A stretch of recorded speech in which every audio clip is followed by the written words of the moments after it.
So this is really, really great stuff. AMD has made good on its promises to release a new version of FSR4 for GPUs using the RDNA 3 architecture, a new phase in its rollout for machine learning-based super resolution. In this video, we're going to be taking a look at what this technology enables on lower-end RDNA 3, and it doesn't get much lower-end than Valve's Steam machine, essentially using a pared-back version of the Navi 33 processor found in the RX 7600 and the 7600 XT. Pretty much as soon as FSR4 arrived for Windows discrete GPUs, a Proton Experimental on Steam machine was updated, and for a big bunch of games, the existing FSR3 option was seamlessly replaced with FSR4. Good stuff. So the question is this a game changer for Steam machine? Well, I'd describe it more as a very, very useful tool to have in the box. But more to the point, looking more widely, FSR4 for RX 7000 class GPUs. I think it's a bit of a game changer, and we'll be taking a look at RX 7800 XT and 7900 XTX further on in the video. But before we crack on with image quality comparisons and performance testing, a big thanks to Alienware for sponsoring our PC performance content. The firm's Area 51 games machine is back, better than ever. Yes, the flagship gaming PC has received a full refresh with a refined focus on high-quality design paired with high-end cooling, taking care of the best gaming silicon on the market. In addition to supporting high-end RTX 5000 GPUs up to the RTX 5090, the new Area 51 also supports AMD's top-of-the-line Ryzen 9000 processors, from the brilliant Ryzen 7 9800X3D through to the latest Ryzen 9 9950X3D2. In our tests, Ryzen 9000 X3D processors offer up by far the best CPU gaming performance available, a key recommendation for a high-spec gaming PC. Keeping thermals in check is the new gasket architecture, using a combination of 180 and 140mm fans to create positive pressure, moving 25% more air while being 45% quieter than prior Area 51 generations.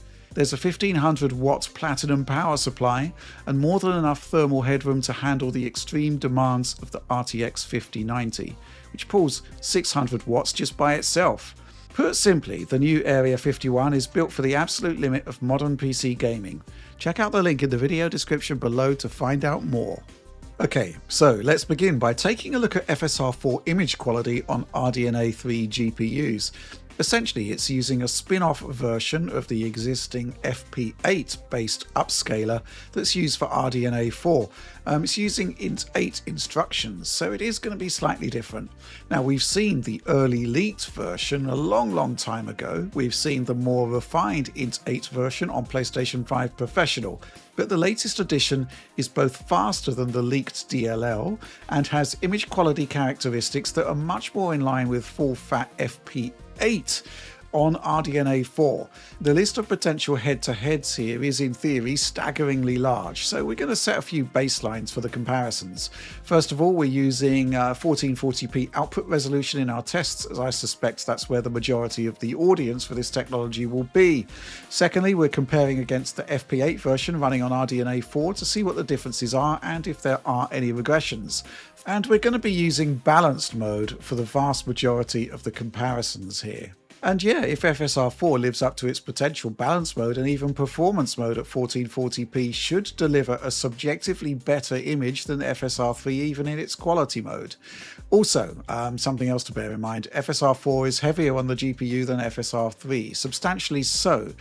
So you're going to need to use more aggressive scaling, but with hopefully better results regardless. Let's begin by looking at disocclusion first, using Alex's unbeatable Horizon Forbidden West test. Essentially, as objects move, they uncover detail that won't have any existing history to draw from in the reconstruction process, often creating artifacts, blocky, harsh and pixelated in the case of FSR3. Because there is history to draw upon elsewhere in the image, disocclusion artifacts stand out in a particularly bad way. I should stress that while it may be natural to focus on Aloy herself here, really you need to be focusing more on the background detail she is revealing. A stress test of sorts, FSR4 in both balance and performance modes does a better job of handling disocclusion than FSR3, so it's doing well in one of the most crucial areas. More good news here is that when we stack up FSR4 on RDNA 3 versus RDNA 4, there are no obvious differences in the effectiveness of the technique, so FSR4 on RDNA 3 starts out with a major win. Now we're going to move on to various tests with Alan Wake 2, a title with profound image quality issues with its stock FSR2. There is no native support for FSR3 or FSR4, so we're using upscaler here to compare. In short, the DLSS inputs are routed through to the AMD API instead. Kind of crazy that it works as well as it does, but it does. First up, a look at sub-pixel detail. Power lines in the town are a good place to start. Ideally, we're looking for the upscaler to complete the lines in a more convincing way. Very tricky. We're zooming here for the benefit of users on mobile devices, by the way, and also to focus in on the area of the screen we're looking to discuss. Both FSR4 on RDNA 3 and RDNA 4 resolve those lines much more clearly than FSR3, while textbook FSR fizzle, especially noticeable when lines intersect, is basically gone. RDNA 4 here does seem to complete the power lines a little more effectively than RDNA 3, but not to any kind of degree that really matters. In our next shot, RDNA 3 and RDNA 4 seem to handle foliage equally well, pay closer attention to ground foliage rather than the bushes, where FSR3 leaves a trailing edge of noisy, flickering output that FSR4 does not. A more dramatic example of foliage differences can be seen here with our Alan Wake 2 performance test run. RDNA 3 FSR4 performance mode versus FSR3 balance mode at 1440p. Despite the lower resolution, the increase to quality is as plain as day, I'd say. We'll be returning to this one later. Hair rendering next, where the bottom line is that hair resolve is somewhat messier in motion with FSR3 compared to FSR4. Both iterations of FSR4 are much the same, which is good news. Alan Wake's software-based RT can be somewhat noisy, which brings us on to our next test, and this one's night and day. The boiling effect you see here is highly problematic with FSR3, and FSR2 for that matter, but almost completely gone here on FSR4 on both int8 and FP8 iterations. And yes, it's the same here on the shelving, glasses and cups. So what's interesting here is that even in static shots where you would expect reconstruction to work just fine on FSR3, well, that's not always the case, and FSR4 is bringing big improvements. This final clip from Alan Wake 2 focuses on general shimmering artifacts. Both versions of FSR4 present almost identically, whereas FSR3 has clear artifacts. Next up, a quick look at Resident Evil Requiem. Subpixel detail in Resident Evil looks poor on all iterations of FSR3. You can compare quality mode FSR3 to performance mode FSR4, and FSR4 will still look better. But on matched presets, well, again, night and day. The breakup here on FSR3 when it comes to looking at the fence in the distance or the cabling above, it's just far, far less effective than both renditions of FSR4. Obviously though, FSR4 is computationally far more expensive than FSR3, which means that getting an idea of performance differentials is key. Okay, so let's move on to benchmarks, and equally as crucial, gameplay testing. Okay then, so the Valve console-like mini PC is an interesting use case for FSR4 because of how relatively little horsepower you have available. Compared to existing AMD parts, you're typically about 10 to 11% faster than an RX 6600, which to be clear is not a very fast GPU, while the RX 7600 about 15 to 17% faster than Steam Machine in our tests.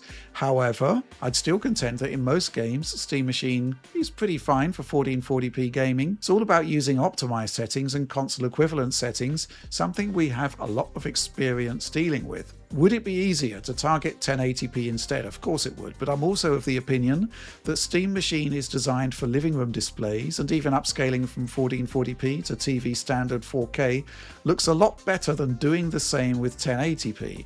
And with that in mind, let's start with a tough challenge, Crimson Desert.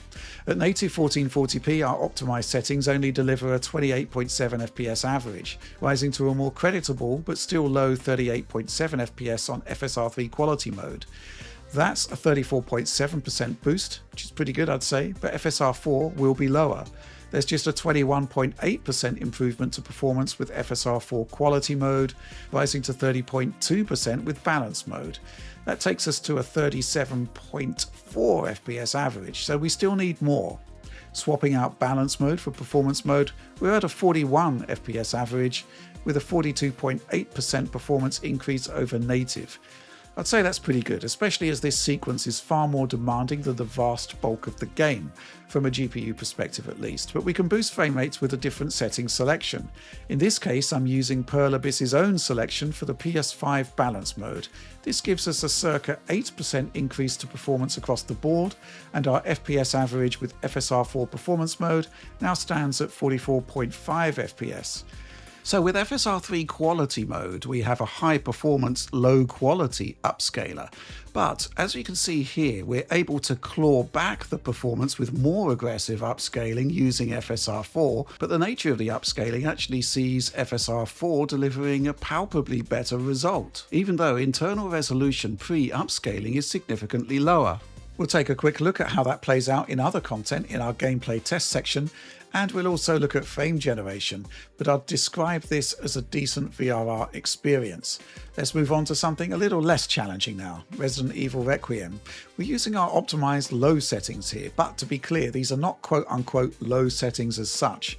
We're using our standard optimized settings and making the smallest amount of tweaks possible to ensure smooth gameplay on an 8GB GPU. And even on native resolution 1440p, we're in a pretty good place actually, a 56.7 FPS average at native in this test scene. FSR3 quality mode gives you a 44.7% boost to frame rate, but as we've demonstrated, it's not really a good look. FSR4 quality mode offers a 19.5% increase to frame rate, increasing to 30% with balance mode. And again, if we swap in FSR4 performance mode, frame rate improvement over native is now at 42.5%, up against 44.7% with FSR3 quality mode. Next up, Cyberpunk 2077, native 1440p resolution with the PC equivalent to PlayStation 5's performance mode settings. In effect, what you might call CD Projekt Red's own optimized settings. Base frame rate is good here at 71.8 FPS, but FSR scaling improvements are not impressive. Every game will scale differently depending on the upscaling implementation. A key part of this is that while base resolution is lower, some buffers do need to be rendered out at native output resolution.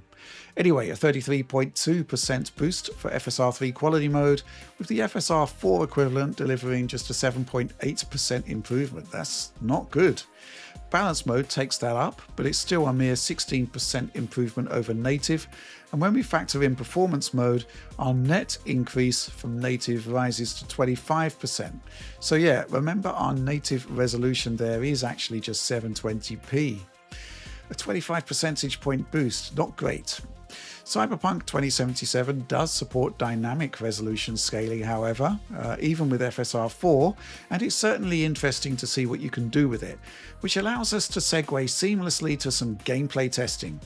My aim here was to better address a 4K TV and to use FSR4 to address an output resolution that we've seen in the console space works well enough, and that would be 1620p, an effective 75% of resolution on both axes.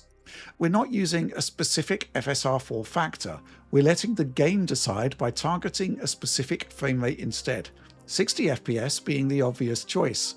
According to GPU load, Cyberpunk will feed internal resolutions from 810p to a full 1620p using the FSR4 scaler, and then the GPU will then scale that 1620p output to 4K. It works with one caveat. DRS can produce some annoying flickering in lighting effects. Even so, a tight 60 FPS locked is mostly achieved. Even the Cherry Blossom Marketplace sprint, which causes frame drops on PS5 in performance mode, is smooth here, presumably owing to Steam Machine's improved CPU. Elsewhere though, especially in the Phantom Liberty expansion, there can be streaming performance drops and even some traversal stutter, intrusive but less so running in VRR. For capture purposes, we're using 60Hz VSync here for a better match to the YouTube platform. Actual GPU-based frame rate drops though. Certain viewpoints in the black market can drop us into the high 50s. All told though, good stuff, and a reminder that graphics are inherently scalable, and getting the best experience is all about tuning for your hardware. Now let's return to Alan Wake 2 with FSR 4 hooked in via DLSS inputs using upscaler. And what I was curious about here was delivering both console-style performance 60 FPS and quality 30 FPS modes. On PS5, quality mode is essentially PC's medium preset using FSR2 balance mode with a 2160p output. Performance mode, 1440p balance mode with tweaked low settings. Increased texture quality, I used high, and the scattered object setting there needs to go down from high to medium. Let's look at 30 FPS first, and here's a cool thing about Steam Machine. The System Performance menu lets you lock to a properly frame pace 30 frames per second, which just works. It comes with a latency penalty, but I never felt it as being too obtrusive, certainly not in a slower paced game like this one. Here's a four-way comparison. On the far left, PlayStation 5 quality level. Should be said, this demanding area drops frames on the console too, but maybe not as bad as this. Circa 27 FPS average right here.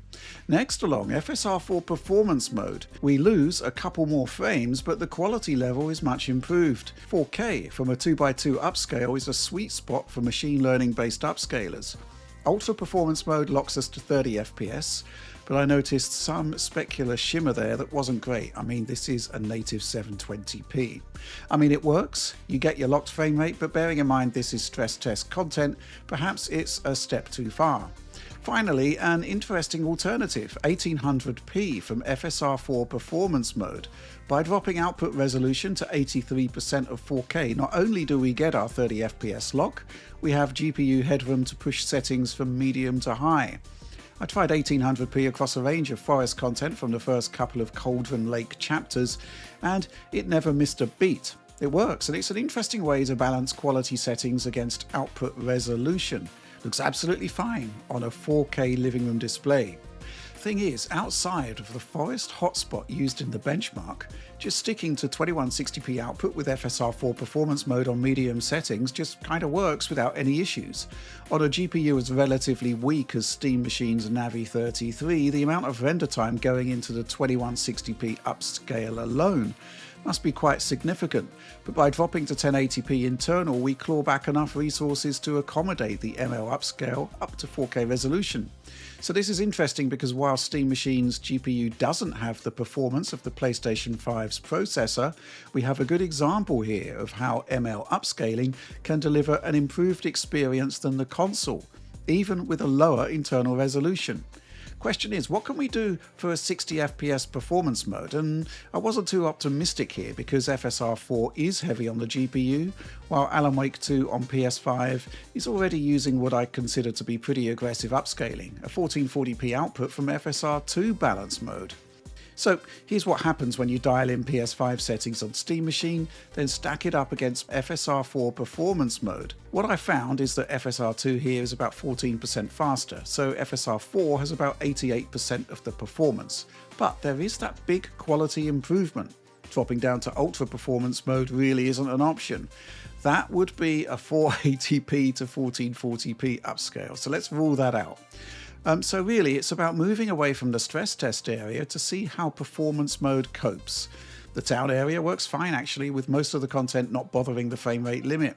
This part of the game has always been much lighter on the GPU than the forests, so it's rare to find any drops, but they are there. In the diner, for example. But really, it's about Cauldron Lake. We've already seen what happens in the most GPU-intensive area, but what about the more general run of play? Well, actually, it's fine, to be honest. 60 FPS is far from a lock. Performance is more variable, but ultimately we do seem to be fitting into a 50 to 60 FPS window. A slightly less stable version of what's happening on PlayStation 5, but ultimately you're gaining a big win in image quality in a game that's notorious for having issues in that regard. Of course, Valve and AMD put a lot of effort into getting HDMI 2.1 VRR working on Linux, and it works fine here, so that's an option to smooth out those dips. All told, again, I'd take this over the PS5 experience, and it's absolutely a viable way to play a brilliant game on a living room display. Not bad, bearing in mind that A, we're upscaling from a mere 720p here, and B, this is a fully unofficial FSR4 implementation. It just works once you've gone through the aggravation of initial setup via upscaler, and indeed getting a non-Steam game working on Steam in the first place. I use the Heroic launcher for that. Just make sure you're using the proper 4.1.1 DLL. No problems getting FSR4 working on Crimson Desert, however. Just works out of the box, and based on the benchmarks we've put together earlier, the emphasis is on getting base frame rates as high as possible. So we're sticking with 1440p output, FSR4 performance mode, and rather than use our own optimized settings, we're banking the 8% performance uplift by using Pearl Abyss's settings choices for the PlayStation 5 balance mode. So here's how these settings work out in the game's challenging fight scene right at the beginning of the game. At low to mid 40s with spikes towards the 50 area, pretty much as low as I'd comfortably want to go with a decent VRR display. After the prologue plays out, the tutorial section locks to 60 and offers up the kind of visual content that shows you what FSR4 is capable of. With one caveat, the presentation looks pretty smart. We'll talk about that in a minute. Again, we're looking at FSR performance mode at 1440p, so 720p native, ML super resolution to 1440p, then GPU upscaling to 2160p in the capture card or your 4K TV. Minor drops into the 50s, and yeah, too much sharpening, that's the caveat, but the game is looking fine overall. The performance profile in the open world is pretty good too, mostly in the 50s, so prime VRR territory, but I did note that we're capable of dropping into the 40s once we're in the village. And whipping the camera isn't a particularly flattering experience here in some scenarios. I think it's fair to say that performance bottlenecks in Crimson Desert won't always be down to the GPU, but to the CPU too, which is my way of saying that yes, we're returning to Bug Hill, where frame rates can plateau into the 30s. At this point, you kind of wish that dynamic resolution scaling was a thing to tap into those unused GPU cycles, but I decided instead to try something different, frame generation, in the process allowing myself the luxury of moving from FSR4 performance mode to FSR4 balance mode, just to boost the image quality a little bit. I measured here using VSync off, but at the beginning of this Bug Hill bench, you can see the expected uplift, frame rates into the 80s, but you'll also see that the unsteady frame times with frame generation off are actually significantly worse with frame generation on. Whether you're using AMD or indeed Intel frame generation in this title, the pacing is bad. The whole idea of frame generation is to make gameplay smoother, but that's definitely not happening here. Obviously, the input frame times aren't great either, so is this a case of garbage in, garbage out? I went back to the original GPU limited benchmark, dropping back to FSR4 performance mode, and added that benchmark to my existing results. Again, the frame rate boost here is undeniable, but the frame times are still not correct, and I'm still seeing runt frames. Those manifest as those spikes right to the top of the frame time graph there. This is not great, it's not good behavior. So I can't really recommend frame generation here, certainly not on this title. A final throw of the dice then, and an extreme test. What if we stuck to the PS5 balance mode settings with FSR4 balanced upscaling, turned on VSync, and essentially forced proper pacing that way? Yes, the dreaded 30 FPS to 60 FPS frame generation scenario. My idea was to see if we could lock to 60 FPS, see how it looked, and then come to a decision on whether it's subjectively an acceptable experience. Visually, despite every other frame being interpolated here, I thought it looked kind of okay actually. But I did find it interesting that even with a base frame rate of 30 FPS, we were still dropping frames. And although it's not graphed, it dropped frames even in FSR4 performance mode. Ultimately, running unlocked without frame generation and taking the rough with the smooth is the best you can expect with this one. So, what have we learned about FSR4 on Steam Machine? Well, it works. It looks great, and while the technique is a lot more demanding on the GPU than FSR3, more aggressive upscaling factors can restore most of that performance drop and still look better.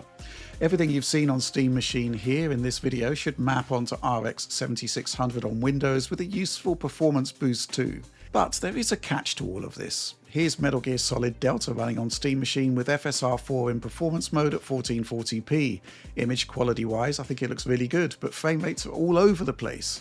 Fundamentally, this was a game that was running at 720p minimum on PlayStation 5, and the GPU performance deficit in concert with a more demanding upscaler means that on Steam Machine, frame rates drop into the low 40s at the worst based on the test content I looked at. It's not a good look.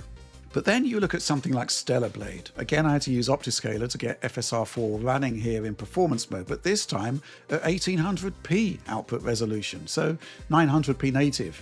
I played the prologue and a good chunk of the first chapter, and we're in 50 to 60 FPS territory. Occasional drops into the high 40s in cutscenes, but this is clearly a very good result. I could drop output resolution to lock at 60 FPS, but I decided to keep it at 1800p for these captures so you can see the limits of performance. Run with VRR though, you're good to go without having to drop resolution.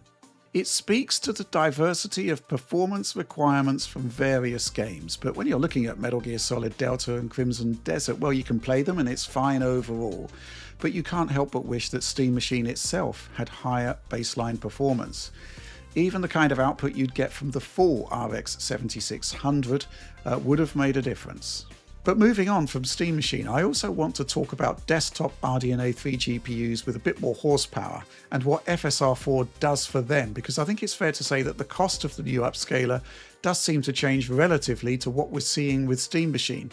Kind of makes sense as the hardware balance shifts and the demands we're putting on the upscaler change. Let's look at the fully maxed out Resident Evil Requiem experience on a 7800 XT with full ray tracing at 1440p.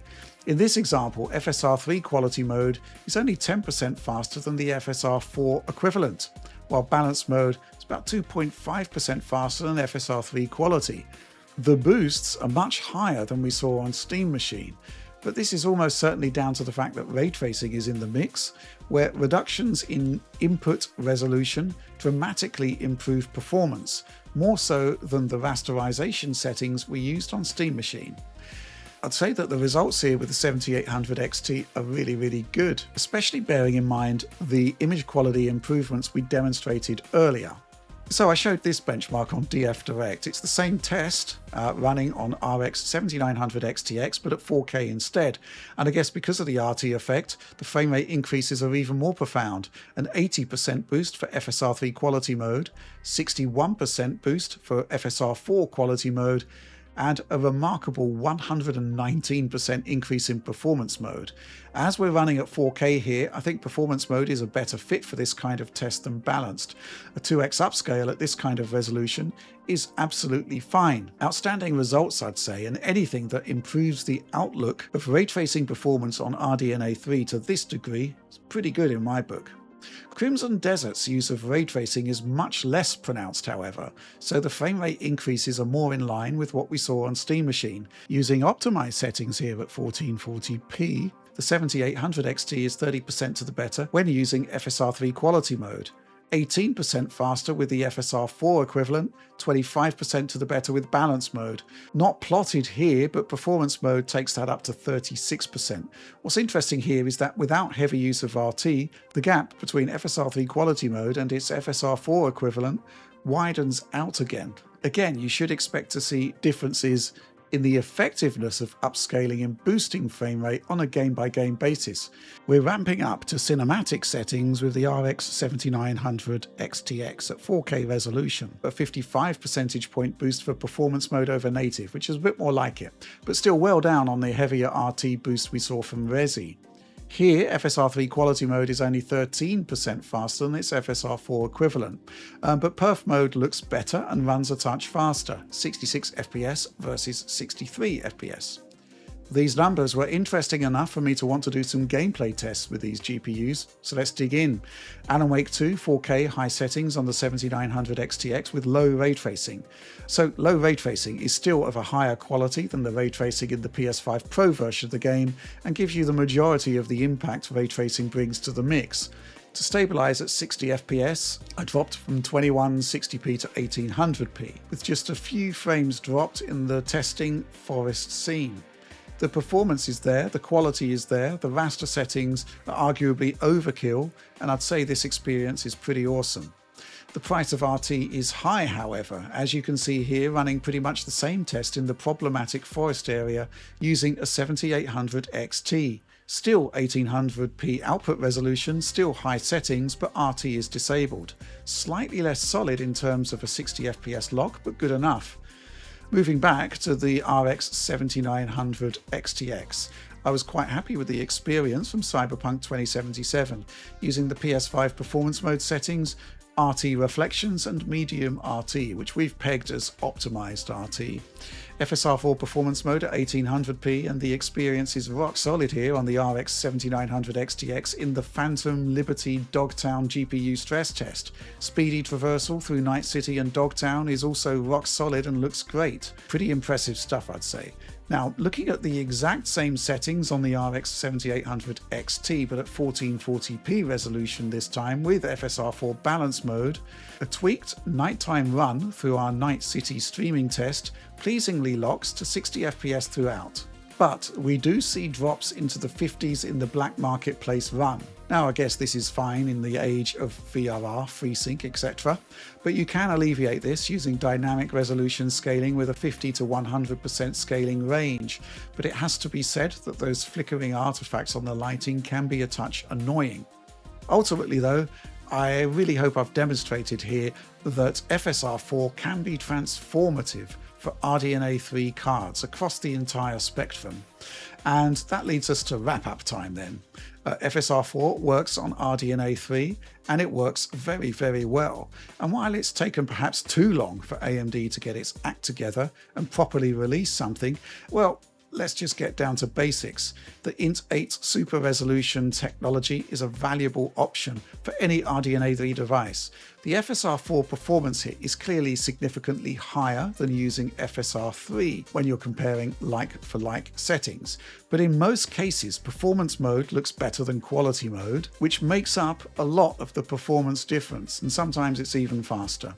On higher-end RDNA 3 cards, the gains are much more pronounced with heavy ray tracing, bringing that feature into contention where once you may have been put off by the impact to image quality with FSR3. Honestly, it's been a pleasure going back to the 7900 XTX and the 7800 XT. These older products feel properly refreshed thanks to FSR4. The only criticism at this point really is how FSR4 adoption itself is still off pace compared to DLSS. It shouldn't be down to upscaler to step in to make things happen. But well, I guess at least upscaler does exist. But let's be clear here, getting it working, especially under Linux on Steam machines, especially with Unreal Engine 5 games, it can be a pain. I'd like to see more from AMD in working with developers to get FSR4 into the latest games. And of course, developers themselves should be supporting great features like this. It's inexcusable not to be supporting FSR4 if there is a DLSS implementation. But I suspect it's down to users like you and journalists like us to keep up the pressure and to make the case that vendor-specific support like this, limited to just one vendor, is not acceptable. Okay, so that's it for now. Thanks to Oliver for helping out with the image quality comparisons so we could do something comprehensive while cutting down delivery time on this video. But yeah, usual stuff at this point about liking, subscribing, sharing and bell ringing, etc. But more seriously, the DF supporter program, YouTube ad revenues still suck hard, so support helps to enable content like this and initiatives like the DF Retro Super Show. Early access opportunities, ad-free video downloads, ad-free website, brilliant community. I'm super proud of everything we're delivering with the DF supporter program. But that's all from me on this one. Thanks as ever for watching and supporting Digital Foundry.